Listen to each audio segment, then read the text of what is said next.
an issue. What's up guys, Lance here with Harrison Hot Rods.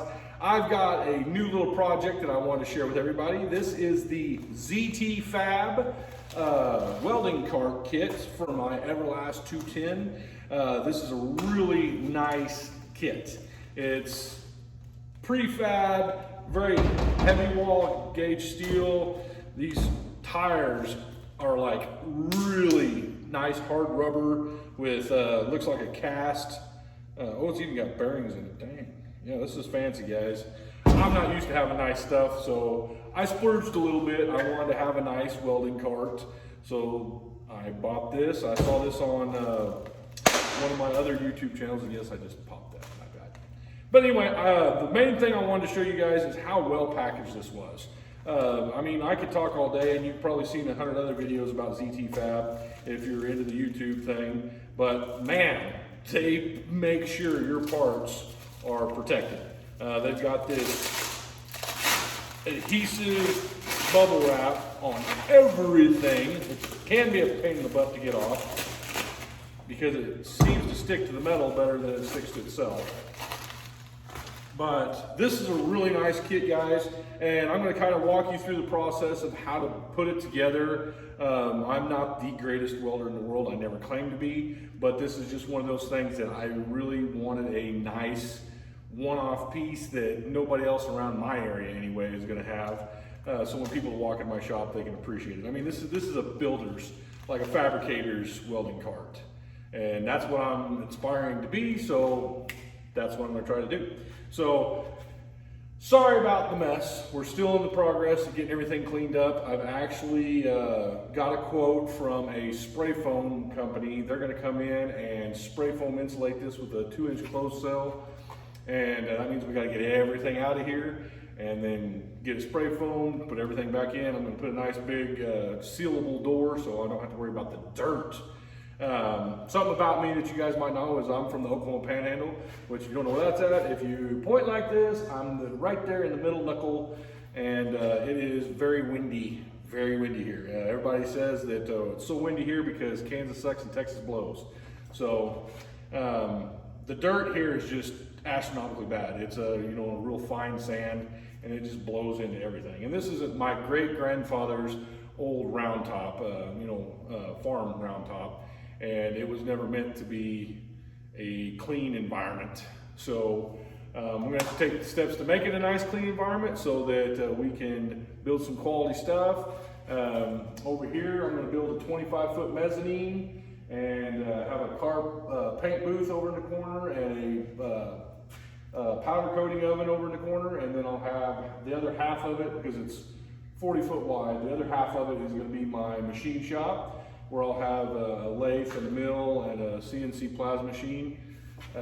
So I'm really looking forward to that, and looking forward more to sharing with you guys. Like I said before, my first build is going to be an 87 Monte Carlo SS. I've got the 6-liter over there that's going to go into it first, and then I'm going to build the 6.2 with the LSA, and we'll put it in later. It's running the Holley Terminator X EFI. So it'd be really easy to swap to the 6.2 once I'm ready for it. So stay tuned, guys, and if you're interested in anything I'm saying or doing, be sure to like and subscribe down below, share with your friends, and be sure to leave me a comment and ask any kind of questions. I am not the most knowledgeable person in the world, but by golly, I can figure it out and give you the God-honest answer. That's one thing that all my customers know me from. Yes, I do own a business. It's a vapor shop. Started in 2015, and I've got 3 stores now, so I must be doing something right. So one thing about this ZTFab kit that I'm a little bit disappointed about is they don't come with instructions. They say, for instructions, please go to the instructions tab on our website. Provide an email and create a password to access the PDF instruction sheet and 3D models. Guys, can you not afford a couple sheets of paper and some ink? I mean, dang, I know I paid a pretty penny for this thing, and some people don't want to have to go back into town where their shop is, where all the computers are, and print stuff off at 12:30 at night. I mean, come on, now I have to wait till tomorrow. So sad, it's just bullshit. But anyway, just a little suggestion. Anyway, boy. So just kind of looking this over, guys. These parts are very well made. Everything, I mean, even the notches are very well done. You can see that these dies were done right. A little bit disappointed about this. There's a little bit of flash rust, so we must not have been protecting it very much. But that's easy enough solved. I'm going to sandblast this down and powder coat it anyway, so it'll be all right. But I mean, this is really nice heavy duty steel, guys. I mean, if you're looking for a quality kit, these guys went above and beyond to make this thing really cool. Again, I say, you know, this dang plastic wrap is definitely well made.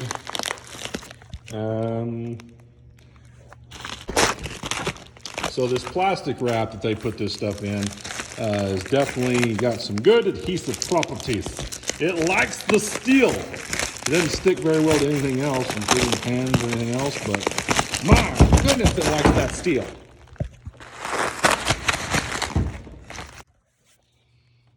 So the pauses in the video is me setting my phone down so that I can use both my hands because I'm new at this. I don't know what to do. But I'm going to show you guys the assembly process and me welding it up and everything. So stay tuned. But first, a word from our sponsor, ZTFab. Yeah, ZTFab. They are really badass. Woo-hoo. That's pretty stupid. I feel like a dumbass. I don't know what to do. I feel like Ricky Bobby in front of a TV. What do I do with my hands? I just want to touch it. Just touch it. Just touch it. Gee, man, Christmas, my hands is dirty. But yeah, this is a really super nice kit, guys. Here is their website, ZTFab.com, which is going to redirect you to this allacart.com. But really super nice, and they make a lot of other really nice stuff too, like you know, your cord hangers, grinder hangers, and stuff like that. I got, I think, I'll look on the invoice.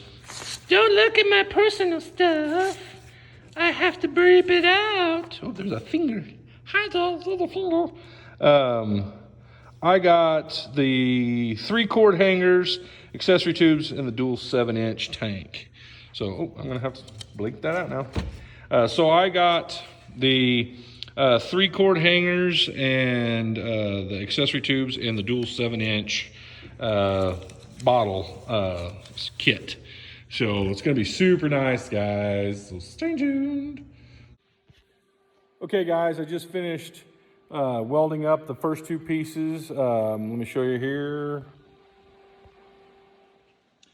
So it's been a long time since I touched a welder, so don't be too freaking critical on me just yet. But it's really important to pay attention to these 2 edges. You want to have it to where they've got it made to where you're going to have to gap it just a little bit. And it's going to sit on the edge, and you're going to weld 290s. So you're going to be welding in the valley. It fits really well if you pay attention. It's a little tricky. I went over and bought some of these El Cheapo Deluxe magnets from Tractor Supply just to kind of hold things in place, and it seemed to work fairly well. I tried to do some stitch welding, which show you right here. Tried to do some stitch welding to, you know, minimize my heat affected zone, but after inspecting the inside, here, let me get turned. After inspecting the inside, I noticed that I still wasn't getting quite enough penetration, and I really wanted this to be a good, solid, sturdy cart. So I went to stitch welding with some, you know, 3 to 4 inch beads, and I got a lot better penetration through there. Again, don't be too critical on me, guys. I'm just getting back into the swing of things. It's been a decade since I even touched a welder. So here, let me see if I can move my arm. Had a little blowout there, but not too bad. But yeah, you can definitely see that I'm minimizing my heat affected zone by, you know, just welding, you know, 3 to 4 inches at a time. Really paying attention to how much I was affecting. Now, I wish I would have got some anti-splatter because I definitely got quite a bit on the surface. But that's okay because I'm going to clean this up really good and, you know, with a grinder and a flap disc, and I'm going to powder coat this bright freaking green. So green seems to be my color. But anyway, so I will do a little bit more welding and update you shortly. Okay guys, so the second part is putting this back plate on where the bottles will sit once the cart is built. And wanted to show you that these things are built with super tight tolerances. I mean, it's really hard to see this, but man, that is flush. Super flush. And yes, I know I've got slag everywhere, but it is a very tight fit. I had to get some those flat clamps, whatever you call them, and ratchet them together to make it a really nice tight fit. But it fit really beautiful. It had a little bit of a gap, welded up really beautifully once I get it completely welded. And like I said, you can see I'm getting good penetration all the way through that. There's not perfect, but you know, it's, you know, not too shabby for not touching a welder in a decade. But yep, so I'm gonna go ahead and finish welding up this last little piece. I just wanted to show that to you. I welded this corner. I didn't weld this corner at all, but I tacked it from the back. I was trying to keep it looking nice, but it's just gonna take a lot of work anyway, look at it to clean up the welds. But, you know, if I had TIG welded it, it probably looked a lot nicer. But again, I wanted to start slow and jump back into the MIG and kind of go from there. All right, guys. So once you've got this bottom plate welded in where the bottles sit, there's this other bracket piece that goes underneath and comes up through those two slots on either side. It comes up from the bottom. You're going to line it up with the holes and push your pins in with your washer, your shim, and then another washer and your pin. I was able to put it up there nice and snug and get my angle on it right with my good old trusty right angle finder. And then I just gave it a good tack weld. Once I've got a little further, I'll come back through and weld those up. I just want to make sure. Now, since I welded this nice and tight and I squeezed everything together to where it would be a good fit, this was a little tough to get in. I had to give it a good old whack with the BFH and a few times to get it to sit in there just right, and then line up those holes for those pins to go through. But it's looking good, coming along well, and let me get some more done. I'll come right back. So I did a thing. Kind of got into it. I was really enjoying myself, and I forgot to record more video. So here is the completed part. I think it turned out really nice. There's a couple of things that you need to know. Down here where these hangers go down in there, I welded it from the back side, and I did it just barely flush so that I could get my maximum height out of it. I didn't want it to be unlevel, but I did get my level from here and checked it against the tops in order to make sure that it was nice and parallel. And then once I got those welded in, this bracket right here went on next, and it was pretty simple. These laser cut pieces are just so nice to work with because they just kind of fall right in line where they're supposed to be. And then tack welded on both sides, tack welded on the bottom. And then once I had that welded up, I kind of came over here and I welded this piece onto this base. It's just kind of a bracket that holds the welder in place. I was a little bit disappointed. This was specifically bought for this welder. This is a Everlast 210 MIG-TIG stick combo. Which if you're looking for a welder, these things are badass.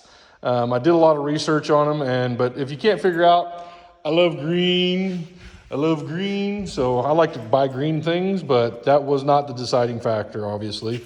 I checked into them, they're really good welders. And this is obviously not sponsored because I paid for that thing by myself. But anyway, if you look here, I had to decide if I wanted this to be further up on here, and I know my welds look like garbage, or if I wanted this to be more forward. I decided I wanted a little bit of a bumper guard here to kind of protect the front of the welder. So I scooted this to where it was not on the curve, it was more on the flat side, and then had to put this in place where I want. I ended up having a hell of a hangover back here, but I think this is thick enough steel, and I'm not rough on shit anyway, so I'm not gonna worry about it too much. But I had 3 hangers, 1, 2, and then 3. After doing all 3, I finally got my shit together and laid down a nice roll of dimes. So, you know, better late than never, I suppose. But again, this is a really nice welding cart. I still have a couple of pieces to weld on so that I can have a plasma cutter underneath.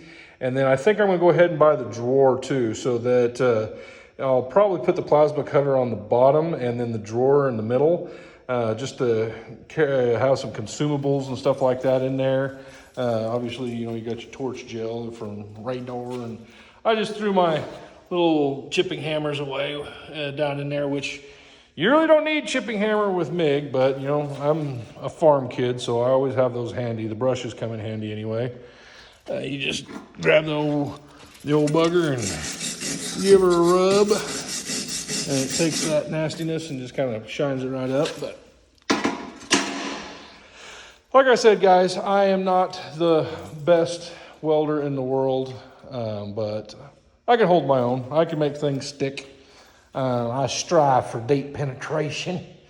But all right, guys, well, there's my ZTFab welding cart. Really well built, really well designed, guys. A little bit tricky on some of the spots, like down here where this bend is. It's a little bit tricky to get it lined up just right so that it works. And then putting this bottom pan in to where it fits real nice and flush. It's a little bit of a pain, but once you get past that, everything just kind of throws together. I built this in 3 hours, and that's me just kind of ho-humming around and enjoying myself, listening to some music and stopping to record some stuff for you guys here on YouTube. So be sure to share and subscribe if you guys are enjoying any of my videos. We've got a lot more content coming up that I'm going to be putting together. We've talked about the Monte Carlo. We've talked about, you know, some welding and fabrication projects. So I'm really going to get into it. I'm also going to do a little bit of construction. So that's going to be fun. Really, really enjoying being a part of this community. And if you guys have any questions, feel free to leave a comment down the bottom, and I'll get back to you as soon as I can. And as always, guys, be good. And if you can't be good looking. I look so small. Whore.